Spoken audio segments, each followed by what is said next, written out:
సామెతల గ్రంథము 16వ అధ్యాయము 3వ వచనాన్ని చదువుకున్నాను.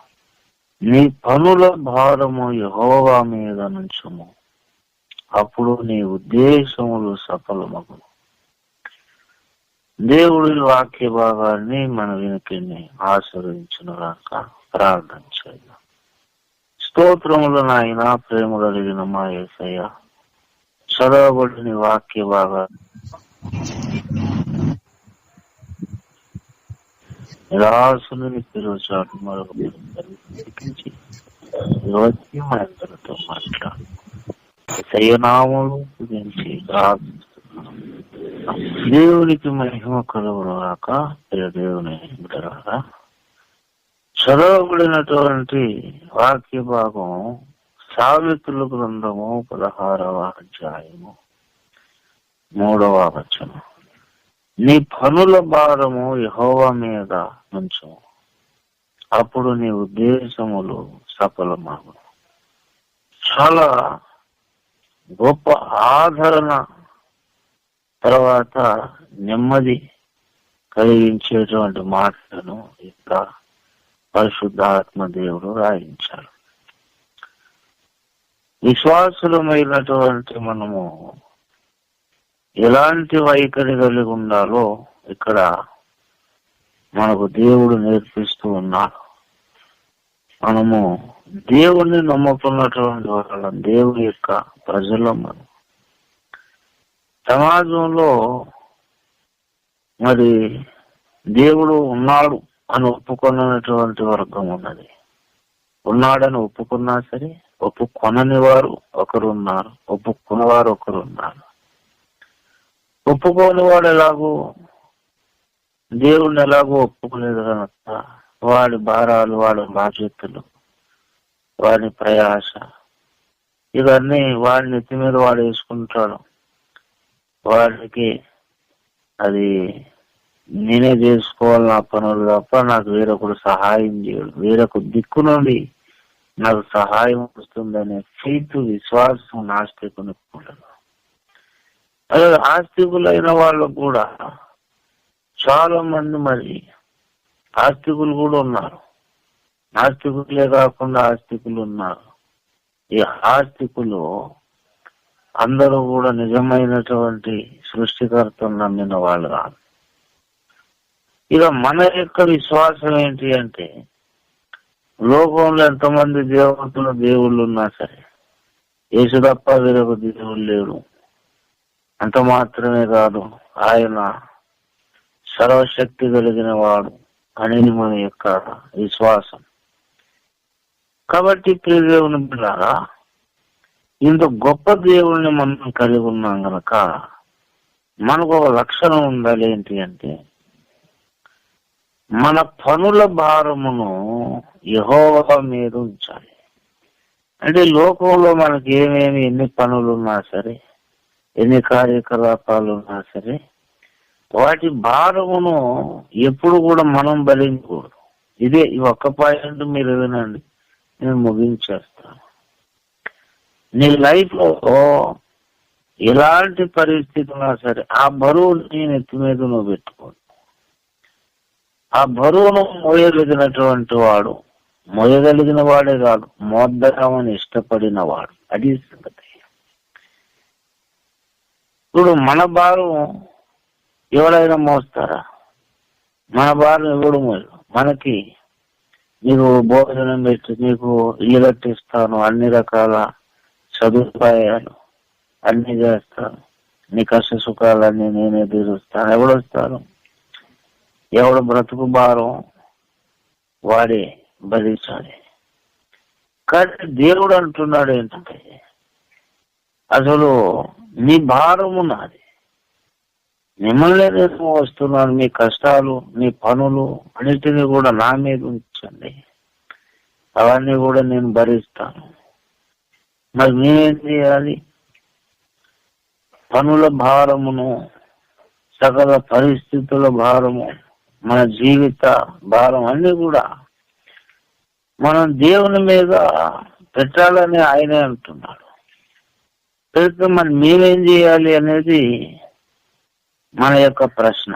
అయితే మనము పనులు మనం చేయాలి కానీ పనుల భారము దేవుని మీద పెట్టాలి. అంటే అర్థం ఏంటంటే, పనులు చేస్తున్నప్పుడు దేవుని బిడ్డలారా, అది ఏమవుతాయో, నష్టం కలుగుతుందో, నాకేమైనా కీడు కలుగుతుందేమో అనే భయాందోళనలు, ఏం జరుగుతుందో ఏంటో, రేపు పొద్దున్న లైఫ్ ఎలా ఉంటుందో, ఇవన్నీ కూడా వాటిని మనం ఆలోచించడం మాని, అవన్నీ చూసుకోవడానికి నా దేవుడు ఉన్నాడు కదా అనే నమ్మకము, నీ పనుల భారమును నీవు యెహోవా మీద పెట్టడం. పనులు మనం చేయాలి. పనులు చేయకుండా, ఏ పని చేయకుండా ఖాళీగా కూర్చుంటారంటే దేవుడు ఒప్పుకోడు. ఏదో చేయాలి. కూలినాలి కూడా మనం చేయవలసిన పని, ఏదైనా చేయొచ్చు.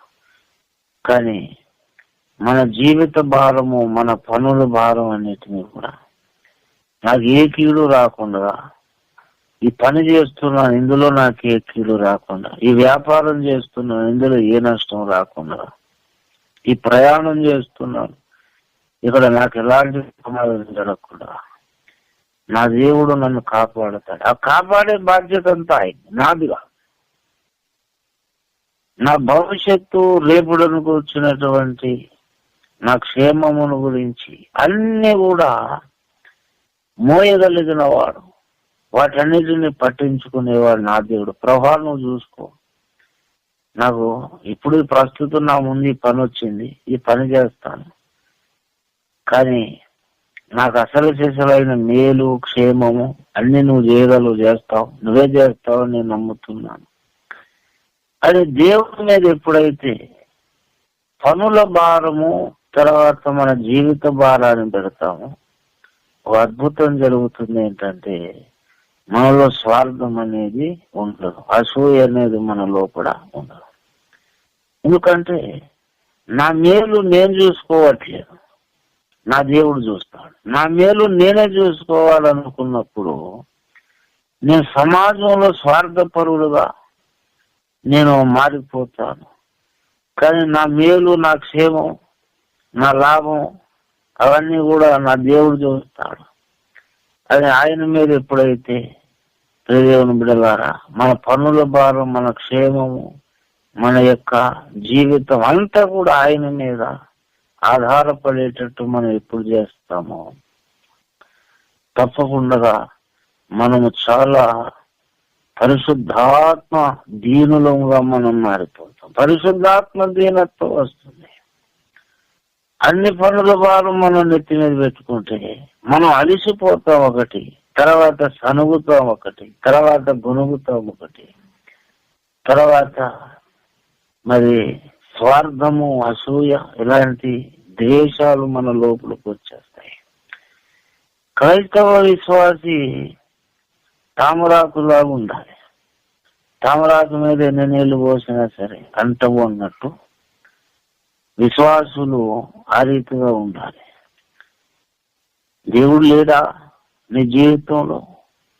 ఉన్నాడు కదా. ఆయన్ను నమ్ము, ఆయన మీద ఆధారపడు. నీకెవరు నష్టం చేయగలరు? ఎవరు చేయగలరు? ఎవరు నిన్ను మోసం చేయగలరు? రేపు పొద్దున్న నీవు క్షేమాభివృద్ధి చెందకుండా ఎవడు నిన్ను ఆపగలడు? దేవుడు మాట్లాడాడు సారాతో, యెహోవానైనా నాకు అసాధ్యమైనది ఏదైనా ఉన్నదా? అంత గొప్ప దేవుణ్ణి మనం కలిగి ఉన్నాం కనుక మనం చేయడానికి ఏ పనులు ఉన్నా పనులు చేద్దాం. స్వార్థ పని చేద్దాం, ఆత్మల రక్షణ కొరకు ఎన్నెన్ని కార్యాలు, అన్ని పనులు చేద్దాం, వ్యక్తిగత పనులు చేద్దాం. ఇప్పుడు స్వార్థ పని ఉంది. ఫర్ ఎగ్జాంపుల్, స్వార్థ పని మనం చేసిన తర్వాత అది ఎవడు రాలేదు, ఎవడు మారలేదు అని ఓరిక ఆరాటపడు, అదే దేవుడి మీద మోపాలంటున్నారు ఇక్కడ. నువ్వు స్వార్థ పని చేసి ఎవడు రాలేదు ఆ బరువు నువ్వు మొయ్యకు. పని చేయడమే నీ బాధ్యత. ఆ భారము మోసేవాడు మన దేవుడు అన్నమాట. పని చేసి 2 రోజులు సువార్త చెప్పి, 4 రోజులు సువార్త చెప్పి, 10 రోజులు సువార్త చెప్పి, నేను చెప్పిన సువార్త ఏంటి? ఎవడొచ్చాడు, ఎవడు రాలేదు, ఎందుకు వచ్చింది? ఇదేనా?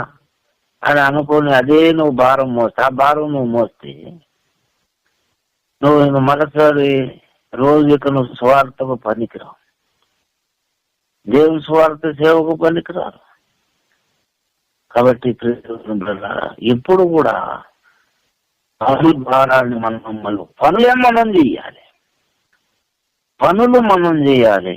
పనుల భారం ఏమో మన యేసయ్య మోస్తాడు. అప్పుడు మన ఉద్దేశములన్నీ నెరవేరుతాయి. దేవునికి మహిమ కలుగును కాక. ఆ కిందదే మాట అన్నాడు మన ఉద్దేశములు నెరవేరాలంటే నువ్వు పనులు మాత్రం చేయాలి. పనుల భారం దేవుడు మోయాలి. దేవుడు మనకు ఏ పని చెప్పాడో అది చేద్దాం. చేసిన తర్వాత నేను అనుకున్న ఫలితాలు రాలేదు, నేను అనుకున్నట్టుగా జరగలేదు అని ఆ భారం నెత్తి మీదకు తెచ్చుకోకూడదు. అప్పుడే నువ్వు తామరాకులాగా నువ్వు ఉండగలుగుతావు. దేవుని బిడ్డలారా, మనమందరం కూడా మన వ్యక్తిగత పనులు చేయడంతో పాటు దేవుని పనులు కూడా మనం చేద్దాం. మరి ఈ రోజుల్లో చాలా మంది దేవుని పనికి చాలా వెనుకబడి ఉంటున్నారు. దేవుని పనికి మరి చాలా దూరంగా కాలాన్ని గడుపుతున్నారు. అది చాలా పొరపాటు. పనులు చేయమని దేవుడు చెబుతున్నాడు. భారం ఒక్కటే నువ్వు మొదలెద్దని దేవుడు చెబుతున్నాడు.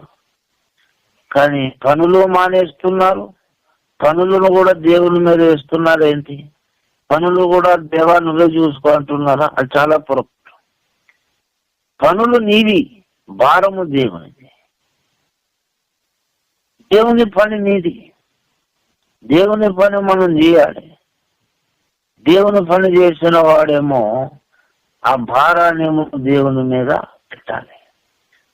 దేవుని బిడ్డలారా, ఫిలిప్పీ పత్రిక 2వ అధ్యాయము 20వ వచనం, మీ క్షేమ విషయమై నిజంగా చింతించేవాడు అతని వంటి వాడెవడు నా యొద్ద లేరు. అందరూ తమ సొంత కార్యములను చూచుకునిచున్నారు కానీ యేసుక్రీస్తు కార్యములను చూడరు. అదే సార్ అందరూ కూడా తమ సొంత కార్యాలను వాళ్ళ సొంత పని అయితేనేమో ఎక్కడ లేని రాత్రింబ వాళ్ళు నిద్రలు మానుకొని, నిద్రాహారాలు మానుకొని పని చేస్తారు. దేవుని పని వచ్చేసరికేమో మాది రాదులే అన్నట్టు చుట్టపు చూపులాగా దేవుని పనికి వ్యవహారం చేస్తారు. పనుల భారము దేవుని మీద పెట్టాలి తప్ప పనులను దేవుని మీద పనులు మనం చేయాలి. ప్రభు వచ్చి సువార్త ప్రకటించడు. మీకు అర్థమయ్యేటట్టు చెబుతాడు. ఈదులు వెంబడి తిరిగి యేసుప్రభు వారు సువార్త చెప్పడు. సువార్త పని నువ్వు చేస్తే దాని ఫలమును, పంటను దేవుడు ఆశీర్వదించి వారు రక్షణ పొందినట్లు వాళ్ళ హృదయంలో కార్యం చేస్తాడు దేవుడు. అంతే తప్ప నేనే దేవుడు, నేనే రక్షకుడా, నువ్వు అందరికి చెప్పుకొని తిరుగుడు ఆయన. కాబట్టి దేవుని బిడ్డలారా, మీరెవరైనా సరే మీ సొంత పనులు చేసుకుంటూనే తప్పకుండా దేవుని పని మీద చాలా సీరియస్ మైండ్ ఉండాలి. దేవుని పని చేసిన వాడికేమో పనుల భారము దేవుని మీద పెట్టాలి. నువ్వు మోయకూడదు.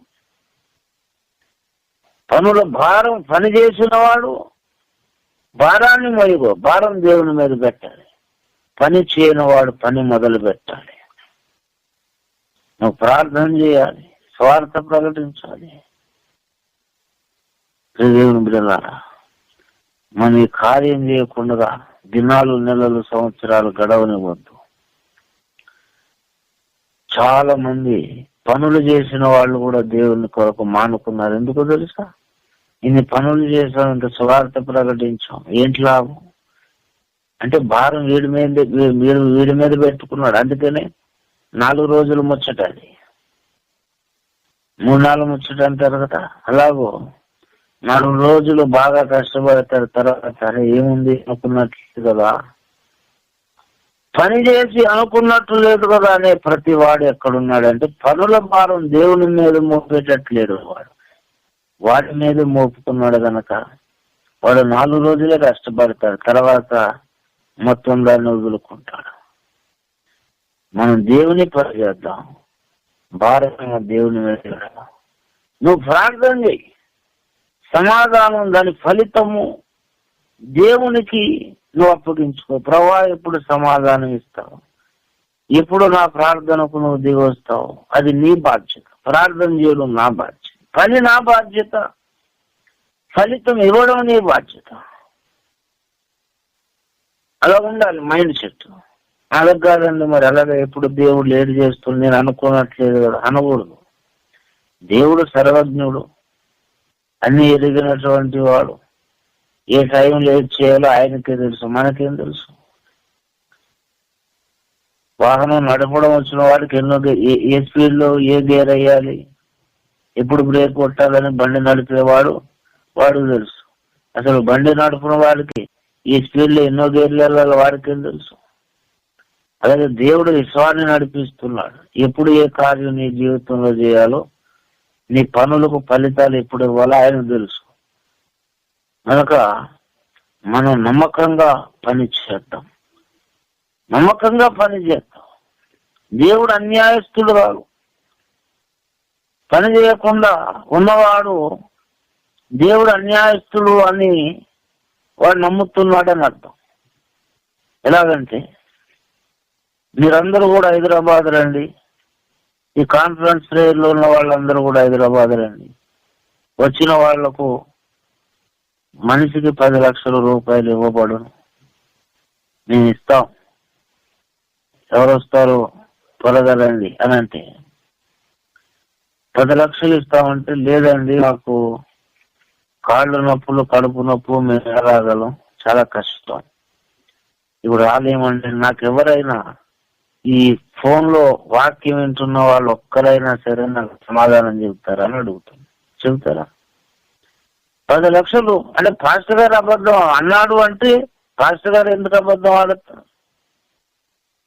బయటోడెవడో మాట్లాడితే అది మీ నమ్మం. కానీ పాస్టర్ గారు 10 లక్షలు ఇస్తాం పేరున ఫోన్ చేసి మీకు 10 లక్షలు ఇవ్వబడను రండి నేను ఇస్తాను అని అంటే తప్పకుండా వస్తారు. కానీ ఇప్పుడు దేవుని బిడ్డలారా, మరి దేవుడు మనకు స్వార్థాన్ని అప్పగించాడు. సర్వ సృష్టికి వెళ్ళి స్వార్థను ప్రకటించాడు. పని ఆయన అప్పగించాడు, ఫలితం ఇవ్వడు ఆయన. అంటే అది నమ్మట్లేదు. పని అప్పగించినటువంటి వాడు పనికి ఫలితం ఇస్తాడు అనే విషయాన్ని నమ్మట్లేదు కనుకనే అందరూ చాలా మంది మూలను కూర్చొని రకరకాల సాకులు కారణాలు చెప్పుకుంటా వస్తున్నారు. చాలా పొరపాటు. దేవుని బిడ్డలారా, దేవుని స్వార్థ కొరకు, దేవుని పని కొరకు నువ్వు చాలా చురుకుగా ఉండాలి. నువ్వు ఏ కార్యం చేస్తున్నా సరే, ఏ పని చేస్తున్నావు, ఏ ఉద్యోగం, ఏ వ్యాపారం చేస్తున్నావు, దేవుని స్వార్థ పనికి నా లైఫ్ ఉపయోగపడేటట్టు మిగిలిన పని సెట్ చేసుకోవాలి. కొంతమందికి బానిసలే. ఎవడు కంపెనీ పెడతాడు, ఆ కంపెనీలో జీవితకాలం బానిసలే. ఒక ఆదివారం చర్చికి వెళ్ళేది ఉండదు. అయ్యా నాకు దేవుని పని ఉందంటే వాడు సెలవు ఇవ్వడు. వీడు పనికి మళ్ళీ సోదంతా చెబుతాడు. నాకు సెలవు ఇవ్వట్లేదండి, సెలవు ఇవ్వట్లేదు కనుక నేను స్వార్థకు రావట్లేదు, కోటాలకు రావట్లేదు. నువ్వు అలాగే చావు, నీ జీవితకాలం అంతా అలాగే చావు. తర్వాత బహుమానం ఆ కంపెనీ వాడు నిత్యత్వంలో కంపెనీ వాడు నీకు పెద్ద కిరీటం పెడతాడు, కిరీటం మోసుకుని తిరుగుదు. సిగ్గుసరం లేనటువంటి యథార్థత లేని క్రైస్తవులు ఉన్నారు. ఓ 10,000 15,000 ఇచ్చిన వాడికి జీవితకాలం బానిసత్వ సేవ చేస్తారు తప్ప దేవుని పని కొరకు సెట్ అయ్యే పనులను ఎంచుకుందాం. దేవునికి ఉపయోగపడాలి. మనుషులకు బానిసత్వం ఏంటి? దేవుని రాజ్యానికి వెళ్ళిపోతే కంపెనీ వానరు ఉంటాడా? ఉండడు కదా. దేవుని పనికి ఉపయోగపడేది, అవసరమైతే కూలీనాలైనా చేద్దాం. నా జీవితం దేవుని పని కొరకు ఉపయోగపడాలి అనేటువంటి ఆలోచన లేని అజ్ఞానులు చాలా మంది ఉన్నారు. అదే గొప్ప వారి కంపెనీలో ఉద్యోగం చేయడానికి వీడు పుట్టినట్టు ఉంటుంది వ్యవహారం. దేవుని బిడ్డలారా, దేవుని పని నువ్వు దేవుని పని చేస్తేనే న్యాయపీఠం ముందు ఆయన నీకు బహుమానం ఇస్తాడు. దేవుని పని చేయకుండా నేను కంపెనీలో పని చేశానండి జీవితకాలం, ఆదివారం కూడా వాడు నాకు సెలవు ఇవ్వలేదు, స్వార్థకు పోతానంటే సెలవు ఇవ్వలేదు, నేనేం చేయను ప్రభు అంటే నువ్వేం చేస్తావురా, పోయి మూల కూర్చో పాకలో పడి ఉండంటాడు ఆయన. లైఫ్ లాంగ్ శాశ్వత కాలము నీ బ్రతుకు పరలోక రాజ్యంలో విలవిలలాడుతూనే ఉంటుంది. అయ్యో నెత్తి నోరు కొట్టుకుంటావు. అమాయకుల భక్త్ సింగ్ గారు కానీ, సాధు సుందర్ సింగ్ గారు కానీ, కోట్లకు పడగలు ఎత్తిన వాళ్ళు, కోట్లు వదులుకొని దేవుని సువార్త సేవ కొరకు వీధులు వెంబడి తిరిగి వాళ్ళు దేవుని సువార్త ఉన్న ఆస్తులను వదులుకొని దేవుని సువార్త చేస్తే లేని ఆస్తులను సంపాదించుకోవడం కొరకు దేవుని పని మానుకునే మూర్ఖులకు వాళ్లకు ఒకటే స్థానం, ఒకటే బహుమానం ఎలా ఉంటుంది? కాబట్టి బ్రతకడానికి ఏదో ఒక పని, వ్యాపారం, ఉద్యోగం ఏదో ఒకటి చేసుకోవాలి. కానీ ఏదేమైనా సరే నా దేవుని పనికి ఆటంకం వచ్చేది ఏది నాకు అవసరం లేదు, అదే తెగింపు కూడా ఉండాలి. కాలము చాలా సంకుచితం, పని భారం, చాలా పని ఉన్నది, పని చేయవలసినది చాలా ఉన్నది. మనం పని చేయాలి, పనులు చేస్తూనేమో భారం దేవుని మీద మోపాలి. కాబట్టి అందరూ తమ సొంత కార్యములనే చూసుకునిచున్నారు కానీ యేసుక్రీస్తు కార్యములను చూడరు అన్నాడు పౌలు. పౌలు బోధ విన్న వాళ్ళు కూడా చాలా మందికి బుద్ధి లేదు. ప్రసంగాలు బాగున్నాయి అంటున్నారు కానీ పని కొరకు నడుం కట్టుకోవట్లేదు. కాబట్టి ప్రియదేవుని బిడ్డలారా, దేవుని పని కొరకు మనం నడుం కట్టాలి. కాలు నొప్పు, కడుపు నొప్పు అని సాకులా చాలా పొరపాటు. మరి దేవుని పని కొరకు ఎంత బలహీనంగా ఉన్నా సరే, భక్తులు చాలా అనారోగ్యంతో ఉన్నా సరే దేవుని పని జరగాలని తమ శరీర ఆరోగ్యాలను కూడా నిరక్షపెట్టుకొని దేవుని పని చేస్తున్న వారు ఎందరో ఉన్నారు. మనం కూడా అదే బాటలో నడుస్తాం. అంతే తప్ప సాకులు, కారణాలు, ఎందుకు రాలేదా, ఎందుకు చేయలేదంటే 100 కారణాలు చెబుతారు. 100 కారణాలు కాదు, 1,000,000 కారణాలు చెప్పినా వేస్టే. నీ బహుమానులే పాడు చేసుకుంటున్నావు, ఎవడు పాడు చేయట్లేదు. కాబట్టి మనం పని చేద్దాం. పని చేసిన తర్వాత ఫలితము యొక్క, బహుమానం యొక్క విశ్వాసము దేవుని మీద మనం కలిగి ఉండాలి. బహుమానము, ఫలితము ఇవన్నీ దేవుని ఆధీన స్వాధీనాలు అనే విశ్వాసం ఉండాలి. ఆయన ఎప్పుడు ఇస్తాడు, నేను ప్రకటించాను, ఎవరిని ఎప్పుడు దర్శిస్తాడో అది ఆయన భారం, ఆయన బాధ్యత, ఆయన ఇష్టం అని అనుకుంటే నువ్వు చాలా నెమ్మదిగా ఉంటావు.